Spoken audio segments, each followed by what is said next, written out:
Agar terus mendapatkan pemberitahuan video baru, silakan subscribe dan aktifkan tombol lonceng.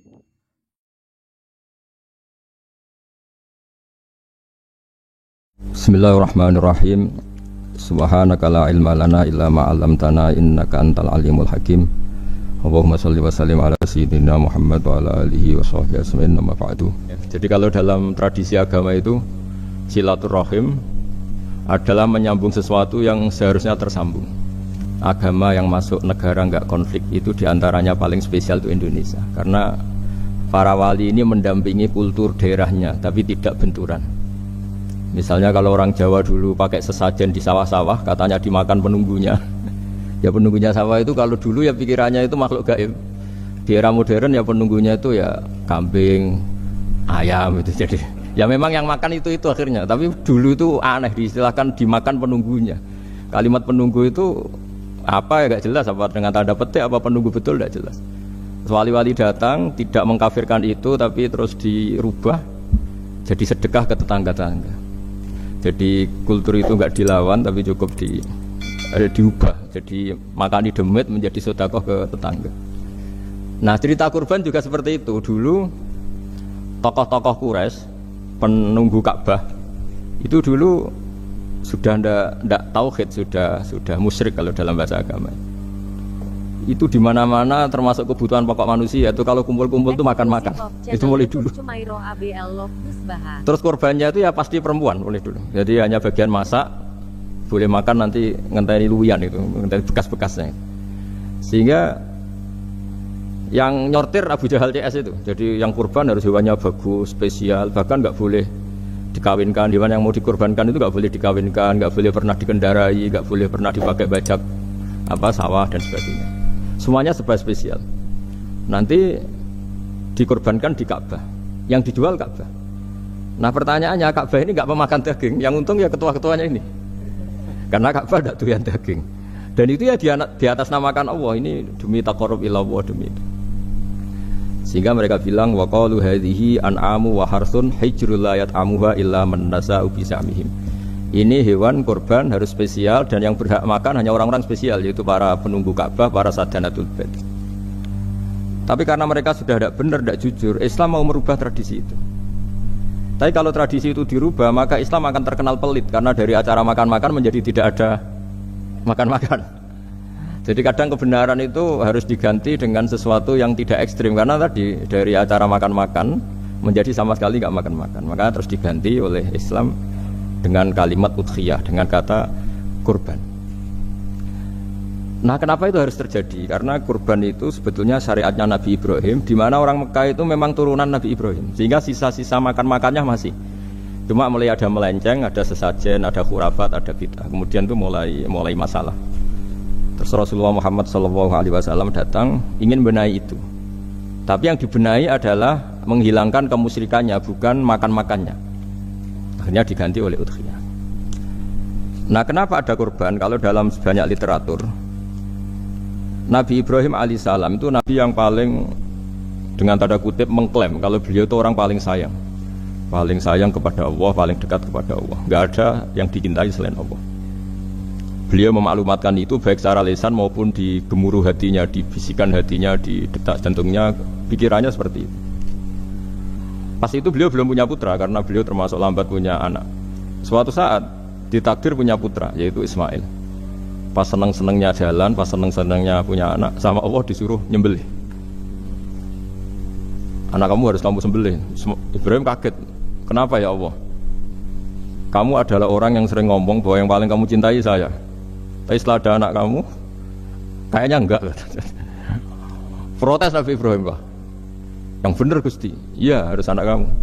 Karena beliau kadung janji, kadung komitmen yang paling dicintai Allah, tidak ada yang lain. Saya akan mencintai engkau ya Allah, meskipun harus mengorbankan anak saya. Sehingga cerita terus disyariatkannya kurban itu. Ketika Nabi Ibrahim berkomitmen melaksanakan perintah itu, Ismail juga mau nurut, bersama Allah diganti oleh hewan kurban yang bernama kambing. Sehingga versi cerita itu bahwa Allah akan maklumi ketika orang mencintai Allah secara serius, bersamaan dengan itu orang juga mencintai anaknya dengan proporsi masing-masing. Itu di khazanah-khazanah yang saya baca. Versi kedua, tapi ini nanti nggak perlu dipertanyakan, itu versi yang paling baik, yang paling benar gimana? Yang tanya juga bid'ah, yang jawab juga bid'ah nanti. Karena itu wilayah yang kadung terjadi. Jadi kalau dalam ilmu hadis itu, kalau kadung terjadi, bahwa kamu unggulkan yang mana, tetap saja yang terjadi hanya satu, mus kelewat. Beda dengan istihad solusi. Karena mau terjadi ya kita uji coba, kalau nggak cocok yang A ya cocok alternatif B, alternatif C. Kalau sudah kelewat, mau gimana? Kalau salah ya salah aja kan. Versi kedua begini, semoga versi kedua ini yang benar. Kalau ini benar, keren. Nabi Ibrahim itu memaklumatkan diri. Kalau dalam bahasa Arab itu iddia itu mengklaim bahwa dia adalah orang yang paling sayang terhadap makhluk Allah, semua hamba Allah. Terus beliau diterbangkan ke langit. Diterbangkan ke langit, ke alam malakut. Ya tidak usah ditanyakan, tanya terbang gimana, nanti ribet nanti itu. Setelah diterbangkan di langit, wa kadzalika nuri Ibrahim malakutas samawati wal ardh, diperkenalkan alam langit, terus dipertontonkan. Itu ada sekian hamba Allah yang nyabu, yang ngefly, yang dugem, pokoknya yang maksiat-maksiat itu. Ibrahim ditanya sama Allah, gimana itu mereka menurut kamu?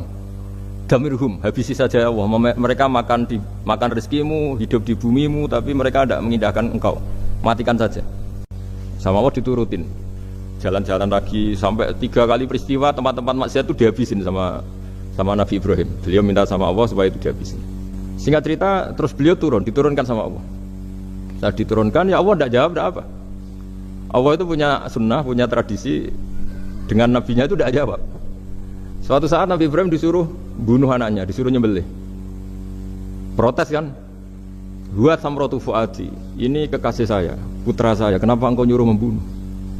Terus kata Allah, kamu tidak ingat di malam kamu saya mi'rajkan melihat hamba-hambaku, dan itu yang bikin aku, dan saya cinta sama mereka yang bikin saya. Kamu enak saja minta dibunuh. Sengkerian gentian saya yang minta, kamu tidak nurutin gitu. Kamu pas minta saya tidak tak pikir, langsung tak turutin. Kenapa saya yang sekarang minta kamu mikir gitu. Tapi huwa samratu fuadi, itu buah hati saya. Dan memangnya makhluk-makhluk itu makhluk siapa? Saya yang bikin. Kamu enak saja nyuruh bunuh. Nah semenjak itu jadi kearifan kita. Makanya ada guyonan di dunia kiai itu, ada anak perempuan, kan nggak lazim ya, perempuan pakai GL Pro kalau dulu, mungkin sekarang pakai Ninja, pakai celana jin. Sopo itu, wong luput suwo itu, siapa itu perempuan kok gitu? Ini ponakane jenengan Mbah, astagfirullah, muga-muga pangeran nyepuro. Jadi langsung rubah dari maksudkan menjadi ndak karena keluarga. Nah jangan-jangan kebencian kita pada maksiat itu oke, kita wajib benci maksiat, tapi tetap ada catatannya. Plus yang maksiat itu tidak orang yang terkait dengan kita. Coba kalau yang maksiat itu orang yang terkait dengan kita, itu anak kita, ponakan kita, mungkin istri kita, paling mintanya ya Allah ampuni. Sama-sama maksiat, yang satu minta dihabisin, yang satu kita minta diampuni. Fair gak kita sebagai manusia? Tidak fair. Tidak fair. Makanya kalau ada guyonan, ada supir salah dimarahin, pasti supir ini belum pegang rahasia. Tapi kalau sudah pegang kartu, si majikannya punya apalah gitu, simpanan gitu, wah ini pegang, berani marah gak tuh? Tidak ada. Jadi itu guyonan kiai. Makanya jadi manusia itu gak pernah adil sebenarnya. Makanya Allah pernah mensifati manusia itu wa kanal insanu dzaluman jahula. Manusia itu sangat zalim dan sangat bodoh. Kalau misalnya jenengan tanya, orang soleh pun itu gimana? Orang soleh asal manusia tidak nabi, itu ya mesti ada zalimnya. Makanya kalau dalam kitab Hikam diterangkan, kitab Hikam itu kitab yang olah manusia. Itu menyebut begini, manusia itu siapa? Dijawab, manusia itu mangkanat mahasinuhu masawiyah. Orang yang ketika baik saja salah, apalagi ketika salah. Kita misalnya punya toko laris itu, doanya mustajab, laris, pembelinya banyak, kualitasnya bagus. Pasti ada toko sekeliling yang megap-megap karena orang sekarang ke kamu kan itu. Sehingga orang supaya terus merasa salah. Rabbana dzalamna anfusana, meskipun kita sedang benar pun. Saya termasuk kiai yang kalau ngelepas haji, mungkin yang haji itu mangkel. Karena saya tidak pernah muji-muji haji, meskipun saya melepas orang haji. Umumnya kiai kalau ada orang haji kan dilepas haji mabrur, tidak ada lain balasan kecuali surga. Saya itu karena pernah kecil, pernah dengerin masyarakat. Itu ngenes ketika si kiai pidato tadi ternyata ngenes. Ngenesnya seakan-akan surga itu hanya milik yang haji. Anak kaya kula sepudi Gus, kula ora kelar kaji. Semenjak itu setelah saya jadi kiai ya dendam juga. Akhirnya setelah saya jadi kiai kalau ngaji, orang yang haji mabrur balasannya surga, orang yang fakir sabar juga surga, orang yang sering dimarahin istri juga surga. Kata pokoknya surga terus. Sampai yang mau haji itu, Gus, gimana kok bakas kita kok sama dengan mereka? Ya karena saya ada ulama pesanan kata gitu. Jadi artinya gini, Ketika Anda muji ibadah haji, jangan kira yang ngenes tidak banyak, yang ngeluh juga banyak, karena mereka ada takdir gak mampu haji. Itu hebatnya Islam. Islam juga datang dengan solusi-solusi. Misalnya Jumatan itu hajinya orang miskin, orang yang ingat Allah mulai subuh sampai matahari terbit juga sama dengan umroh. Jadi karena tidak semua orang itu mampu haji. Jadi itu Islam. Nabi Ibrahim diperingatkan Allah bahwa tidak seperti itu cara mengelola hambaku. Nah, Islam ini kata Allah anit tabi' millata Ibrahim hanifa. Referensinya Islam, mentornya Islam itu Nabi Ibrahim. Sehingga kita alhamdulillah punya sejarah wali songo. Saya punya orang tua Kiai Nur Salim itu sayang sekali sama umat, Mbah Mun juga gitu. Karena memang agama ini itu kalau masalah kebenaran itu serius, tapi di balik kebenaran ini yang perlu dicatat oleh semua yang mencintai agama ini bahwa Allah itu tidak butuh taat kita. Dan Allah tidak akan gagal sebagai Tuhan karena maksiat kita. La tanfa'uhu ta'atuhum wa la tadurruhu maksiatuhum. Allah tidak akan ngefek ketika semua orang taat ya gak ngefek, semua orang maksiat juga gak ngefek. Karena Allah ini zat yang punya eksistensi sejati, sehingga hubungan kita dengan Allah itu gak ngefek ke Allah, tapi ke kita sendiri. Sehingga mereka lebih rileks karena gak merasa harus mati-matian bela Allah. Allah tetap Al-Qayyum, zat yang bisa berdiri sendiri. Sehingga di kitab-kitab itu ada bab namanya Mizahun Nabi, guyonan-guyonan Nabi. Itu ada babnya sampai di kitab Ihya. Masyhur itu. Suatu saat ada orang sepuh sowan ke Nabi. Karena sudah sepuh, beliau pamit lah, kira-kira jam segini pamit, ya Rasulullah saya mau pulang karena nanti kemalaman. Karena beliau jalan kaki yang orang sepuh. Kata Nabi, "Dah tenang saja di sini, nanti pulang kamu udah jalan kaki. La ahmilan naki alab naqah. Nanti kamu tak naikkan anaknya unta." Pikirannya orang sepuh tadi namanya anak unta itu ya kecil. Wa ma fa'altu bimninako, apa yang bisa saya lakukan dengan anak unta? Sudah, tenang saja. Setelah beliau ngaji lama, ya dikasih unta tua itu. Silakan kamu bawa unta saya ini. Ini kan unta tua, ada anak unta. Ya meskipun tua ya anaknya unta. Jadi agama itu rileks. Nabi Ibrahim itu pernah minta supaya nyawanya itu diperpanjang karena beliau ya, umumnya orang itu kan ingin nyawa panjang, ingin umurnya panjang. Allah tidak jawab gak apa. Suatu saat ada tamu, orangnya itu sepuh sekali. Nabi Ibrahim karena orang yang sangat menghormati tamu dikasih kurma, apa itu? Anggur. Itu setiap dimakan dikunyah meler lagi keluar. Karena sudah sepuh, nggak ada giginya, dikunyah keluar lagi. Itu jawabnya Nabi Ibrahim, ya Allah, masuk lagi ke kamar, sholat lagi, mengcancel doa panjang umur. Katanya Ibrahim, oh jenengan jawab toh. Gitu. Artinya kalau ingin tua sekali ya nasib kamu kayak itu gitu. Jadi karena beliau tahu itu jawaban terus masuk kamar, oh jawab tuh Gusti jenengan, terus membatalkan doanya. Itu Nabi Ibrahim. Kalau orang sekarang enggak, ndonga ngarani, ya tua ya tetap sehat. Karena doa itu kalau enggak diperjelas itu ya repot. Ini cerita supaya kita berislam itu ceria. Saya Mbah Mun itu meskipun kiai top, senengannya nggih guyon bapak saya. Tapi guyon itu ada yang wajib. Saya dulu itu janggal. Nuduh zina itu dosanya besar sekali. Saya ulang lagi, nuduh orang lain zina itu dosanya besar sekali. Disebut bab qadzaf. Saya pernah menjumpai 3 kiai besar Duafa, 3 kiai besar. Kiai top semua. Di majelis itu ada gosip bahwa si A itu punya selingkuhan sama Sri misalnya atau siapa lah. Kalau di Arab itu senengannya pakai Salma, Laila Majnun Salma. Kalau di Jawa itu kasihan kurbannya itu. Ya, tapi itu contoh saja.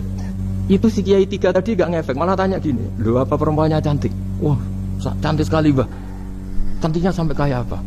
Malah bicara cantiknya perempuan. Saya itu ya pertama iskal. Ini Kiai kok bakas orang apa? Cantik, orang ayu ya. Setelah majelis itu bubar, yang penggosip tadi ya yang gosip ini gak kiai, yang pembisiknya ada kiai, yang gosip ini gak kiai. Cuma kiai 3 ini posisi mendengar. Tapi malah tanya cantiknya tadi. Sehingga cerita setelah orang itu pulang bilang gini, Gus, itu kalau saya bilang iya dengan gosip itu, saya ikut qadzaf, saya ikut menuduh orang lain zina. Itu dosa besar. Selain itu saya kiai, kalau saya bilang iya dianggap membenarkan. Maka untuk mengalihkan gak bicara nuduh, jadi guyon tadi. Jadi guyonnya itu, karena kalau kita tadi bilang iya, artinya mengiyakan. Dan itu artinya qadzaf, punya dosa besar karena nuduh orang lain zina. Diperparah dia kayak besar, kan orang menjadi percaya karena yang ngomong bukan penggosip lagi, tapi ya. Maka dialihkan tadi, loh ayo nucung. Sampai segitunya kearifan. Sehingga dulu ketika Maiz itu seorang sahabat yang pernah salah besar. Itu Nabi ketika beliau ada gosip salah gitu ya, Nabi masih jangan-jangan kamu hanya mimpi, Cung. Jangan-jangan kamu hanya megang, tapi tidak sampai zina. Sampai terakhir Nabi tanya, Afi aklika sayun, jangan-jangan otak kamu itu sudah agak error. Saking tidak inginnya Nabi mempercayai Hal-hal seperti itu. Nah, problem kita di zaman sekarang justru kadang nyari-nyari supaya tahu buktinya. Yang dulu para orang soleh menghindari bukti itu supaya enggak suudzon, sekarang orang mencari-cari bukti. Padahal itu dilarang, wala tajassasu, orang enggak boleh mencari-cari kesalahan orang lain. Nah, itu kearifan-kearifan yang saya dapatkan dari Bapak, dari Mbah Mun, dari Pak Zaini, dari Pak Gures. Mereka orang-orang yang luar biasa menghindari ngomong penting. Sekarang itu orang banyak yang sering ngomong penting. Sebenarnya itu malah salah. Karena kalau ngomong penting itu vonis terhadap orang lain. Tapi kalau kamu rileks, tidak. Nabi dulu itu rileks sekali. Ketika beliau ngaji gini, terus ada pemuda lewat bawa cangkul mengabaikan pengajian Rasulullah. Banyak sahabat bilang, celaka orang itu, ada Nabi ngaji kok tidak ikut. Jawabannya Nabi unik. Jangan-jangan dia punya keluarga yang harus kerja, dan kalau harus kerja untuk nafkah keluarganya itu juga ibadah. Itu ya sunnah saya. Jadi Nabi rileks saja, tidak tersinggung, tidak. Nah, kenapa kita butuh rileks? Karena kebenaran sekali dipaksakan itu jadinya benturan. Dan itu wali-wali Songo itu dulu sudah berpikir seperti itu. Sehingga Pak Zaini yang sering ngendikan sama saya, kita ini bisanya mengikuti Mas Ba, kalau manggil saya Mas, tidak bisa benturan. Sehingga tadi ada modifikasi dari sesajen menjadi sedekah, dari apa menjadi apa. Jadi tidak langsung benturan. Dan itu khazanahnya, bacaan-bacaannya banyak sekali, termasuk peristiwa udhiyah tadi. Jadi dulu kurban itu dipakai ajang orang-orang tokoh Quraisy supaya dapat daging yang bagus di atas namakan Ka'bah. Jadi agama ini dijual mulai dulu. Kuno agama ini dijual. Dan agama mulai dulu ya prospek. Ka'bah itu bisa menyedot wisatawan berapa, wisata religi. Sehingga dulu ada Ka'bah tandingan, perhitungannya juga ekonomi. Jadi mulai dulu itu ya sudah seperti itu. Mau apa memang Allah bikin dunia seperti ini. Jadi mulai dulu agama itu ya, sampai orang Yahudi gak mau iman sama Nabi ya pikirannya sederhana. Kalau saya tokoh banyak yang sowan, banyak yang ngasih-ngasih. Kalau saya ikut Muhammad, saya anak buah, yang ngasih saya siapa? Jadi perhitungannya juga ekonomi. Jadi ketika Abraham mau bikin Ka'bah tandingan, itu perhitungannya juga ekonomi. Jadi ribet kan memang kalau manusia itu sudah ribet. Tapi Islam ini datang bukan untuk itu, tapi memaklumi itu. Itu hebatnya Nabi Ibrahim. Ketika beliau berdoa, ya Allah, keluarga kami saya tempatkan di Mekah. Rabbana liyuqimus sholata faj'al af'idatam minan nasi tahwi ilaihim warzuqhum minats tsamarat. Cuma menurut Islam dibalik, ya Allah, kita ini ingin anak-anak kami ini bersujud kepada Engkau, ingin anak-anak kami ini melakukan sholat. Tapi mereka ini manusia yang untuk ketahanan hidupnya butuh makan, butuh rizki, butuh ekonomi. Maka tolong ekonominya dijaga ya Allah. Jadi dibalik, demi sholat menjaga ekonomi. Jangan dengan demi ekonomi meninggalkan sholat. Jadi dibalik, jadi demi sholat menjaga ekonomi. Juga termasuk menjaga politik. Andaikan tidak ada orang Islam yang cakap politik, terutama yang soleh-soleh, kemudian negara bikin aturan ala mereka, sholat dianggap larangan, pengajian dengan larangan, juga repot. Makanya mulai dulu kiai-kiai itu ya politik, karena nggak ingin negara ini diatur oleh orang yang anti sholat, anti agama.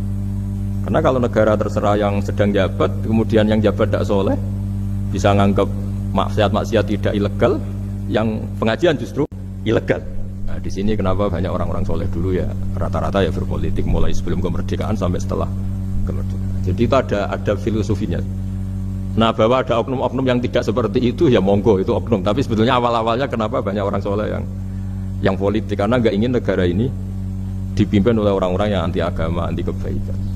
Sehingga berkahnya apa? Berkahnya negara ini berkonstitusi secara Islami. Meskipun tidak negara Islam, tapi tadi hak asasi manusia terjaga, hak belajar, hak beragama, hak ibadah. Coba bayangkan kalau kita jadi korut, Korea Utara kan pusing. Itu uniknya, lagi-lagi ini cerita uniknya. Itu mulai dulu itu tidak ada benturan. Ketika ada Masumi, ada Partai NU, ada macam-macam. Muhammadiyah datang di Jogja itu Mbah Ahmad Dahlan itu teman dekatnya Mbah Hasyim. Saya tahu banyak tentang, namanya dulu Darwis.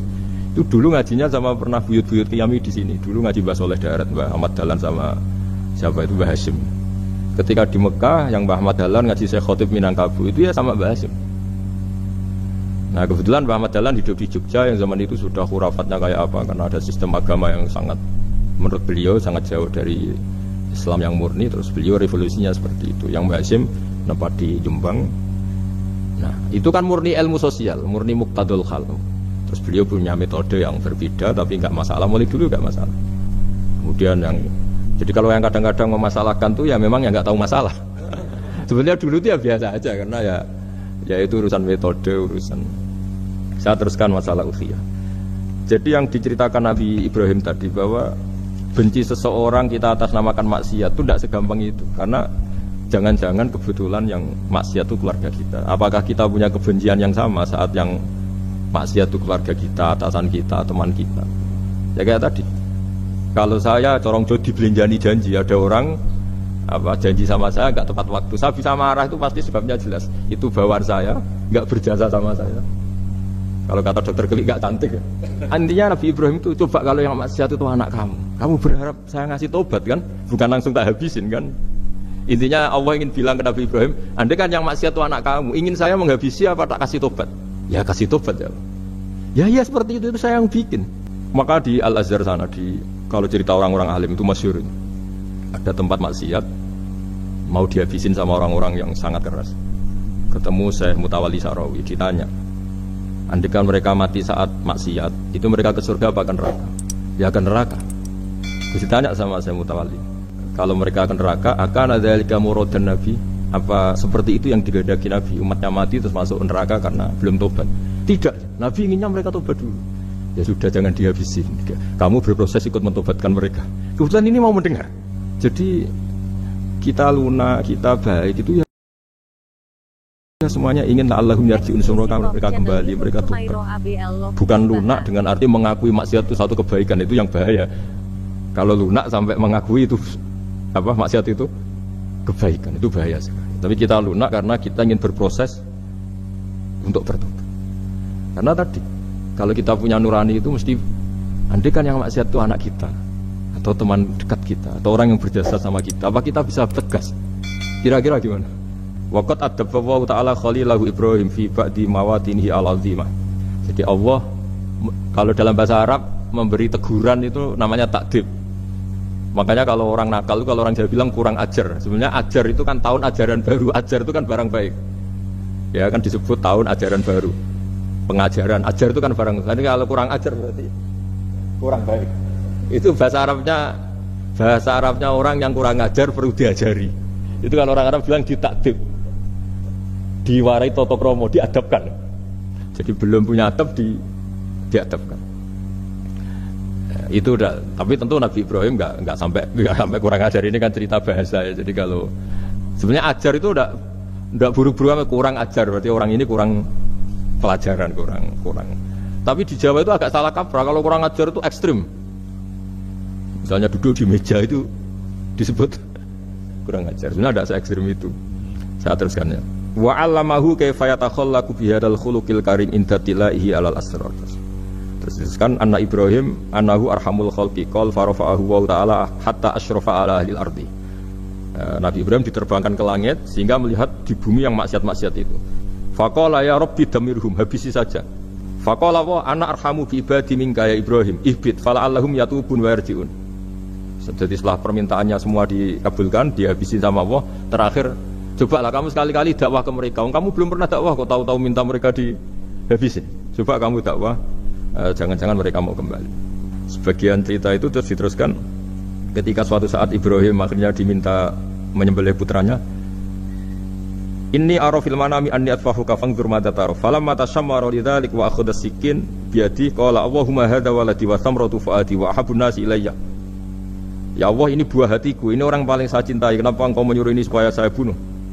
Terus beliau dijawab sama Allah, ama ta'lamu anni rahimun bi'ibadika ma anta syafiqun biwaladik fa idza sa'altani ihlaka 'abdi as'aluka dzabha waladik wahidan biwahidin. Jadi kalau dulu kamu minta supaya hamba saya tak habisin karena maksiat, sekarang saya juga minta kamu menghabisi anak kamu. Tapi ini kan anak saya, sama itu hamba saya yang bikin juga saya. Nah semenjak itu Ibrahim dianggap sebagai bapak kasih sayang. Karena semenjak itu terus beliau orang yang paling sayang. Sampai ada 3 nabi yang menjadi metodenya Rasulullah SAW sebagai mentornya. Kalau Nabi Nuh melihat kemaksiatan langsung bilang, Rabbi la tazar alal ardi minal kafirina dayyara, habisi semua ya Allah. Tapi kalau Nabi Ibrahim apa? Faman tabi'ani fa innahu minni wa man asani fa innaka ghafurur rahim. Orang yang ikut saya ya karuan kelompok saya, dan yang belum ikut semoga engkau mengampuni. Tentu lewat proses dakwah, lewat proses. Mau kembali ke Wali Songo dan para guru-guru kita. Itu seperti itu semua. Jadilah Islam yang di Indonesia, Islam rahmatan lil alamin itu konstruksinya ya dari ilmu-ilmu seperti itu. Bacaannya seperti itu. Karena ternyata kita tegas tadi ujung-ujungnya karena itu tidak cantik, tidak atasan kita, tidak berjasa sama kita. Kamu kalau ada supir telat, supir kok telat datang ngantor gitu, pasti supir itu belum pegang rahasia. Nah pegang rahasia tak jamin aman itu meskipun telat. Karena lebih ngeri pasti. Artinya manusia itu kayak apa ngeklaimnya tegas, disiplin, objektif. Kira-kira iya apa enggak? Enggak lah kayaknya ya. Makanya bapak saya kalau guyon sama saya itu, kalau umumnya orang itu kalau di dunia kiai muji istiqomah. Istiqomah itu konsisten jadi imam masjid, konsisten jadi guru, jadi kalau bapak itu sering guyon ke saya, iku istiqomah apa mau diganti wong liya katanya. Artinya di balik istiqomah itu juga ada catatan lain. Jangan-jangan ambisi gak mau diganti orang lain. Jadi intinya manusia itu dalam benar saja ada unsur salahnya, apalagi pas salah gitu maksudnya. Dengan sudut pandang seperti ini adalah orang terus gak gampang menghakimi orang lain, karena manusia yang baik adalah cukup dia merasa aibnya banyak, salahnya banyak, kemudian itu menyibukkan dia dari mencari-cari aibnya orang lain. Makanya kalau dalam cerita Ibrahim alaihissalam, karena korban identik dengan syariatnya Nabi Ibrahim, itu suatu saat Nabi Ibrahim itu didatangin orang Majusi dulu. Orang Majusi itu ya tidak beragama. Singkat cerita Nabi Ibrahim itu terkenal kaya dan suka menghormati tamu. Dulu tamu itu sangat penting dihormati karena dulu gak ada warung, terus padang pasir. Kalau sekarang itu ya wajib dihormati tapi tidak wajib-wajib banget. Karena biasanya sudah marung di mana-mana. Sudah marung di mobilnya bawa apa? Bekal. Kalau dulu di padang pasir kalau tamu gak dihormati bisa mati betul. Kadang 2 hari perjalanan itu nggak makan nggak apa karena di padang pasir warung nggak ada, nggak bisa ngopi-ngopi ya dulu. Sehingga kalau menghormati tamu dulu itu pahalanya luar biasa ngasih makan itu. Kalau sekarang ya pahalanya biasa aja karena ya tamunya makannya ya biasa aja karena udah kenyang duluan itu. Singkat cerita orang ini datang ke Ibrahim minta dikasih makan. Nabi Ibrahim mengatakan kamu syaratnya harus Islam dulu, kalau enggak kasih makan. Karena Ibrahim itu seorang nabi dan beliau komitmennya seperti itu, si tamu tadi putus asa. Akhirnya wala itu ya sudah meninggalkan Ibrahim. Setelah beberapa jangkah Allah bilang ke Nabi Ibrahim, orang itu umurnya berapa tadi bilang ke kamu? 50 tahun. Pernah enggak orang itu kelaparan? Kata Allah, enggak, baru ini kelaparan. Terus kata Allah, mundu khamsina sanatan nut'imuhu ala kufri. Falau nawal tahu lukmatan min ghairi an tutalibahu fi tahyiri dinik lakana ahsanarnya. Orang itu umurnya 50 tahun. Itu ya tak kasih makan padahal dia Majusi. Kamu baru diminta sehari saja minta syaratnya Islam. Cuma dulu itu motifnya semuanya agama, bukan atas nama demokrasi atau kebebasan beragama. Karena dulu itu orang dulu itu kan saking sayangnya Allah, apa konstitusinya ya perintah Allah. Dan ternyata perintah Allah seperti itu, akhirnya dipanggil. Kemana ya Majusi ke sini tak kasih makan. Terus Majusinya kan kaget. Ada apa? Kenapa kamu rubah? Ditegur Tuhan. Dan alhamdulillah saking simpatiknya orang Majusi tadi akhirnya masuk Islam. Sama itu kan mirip orang Yahudiyah atau Yahudi itu yang tanahnya itu diambil ya sama Amr bin As untuk perluasan masjid di Mesir. Ya ketika lapor ke Sayyidina Umar, ngiranya itu kan dibenarkan perluasan masjid, ternyata Umar bilang yang Yahudi. Iya, yang punya tanah harus dikembalikan tuh haknya. Jadi Islam itu menghormati hak kepemilikan meskipun itu milik non muslim. Jadi kata Allah, mut khamsina sanatan nut'imuhu ala kufri. Falau nawal tahu lukmatan min ghairi an tutalibahu bi tahyiri dini. Mbok dikasih makan aja, enggak usah nyuruh ganti agama. Wong saya saja yang Tuhan ngasih makan dia sudah 50 tahun. Tanpa syarat.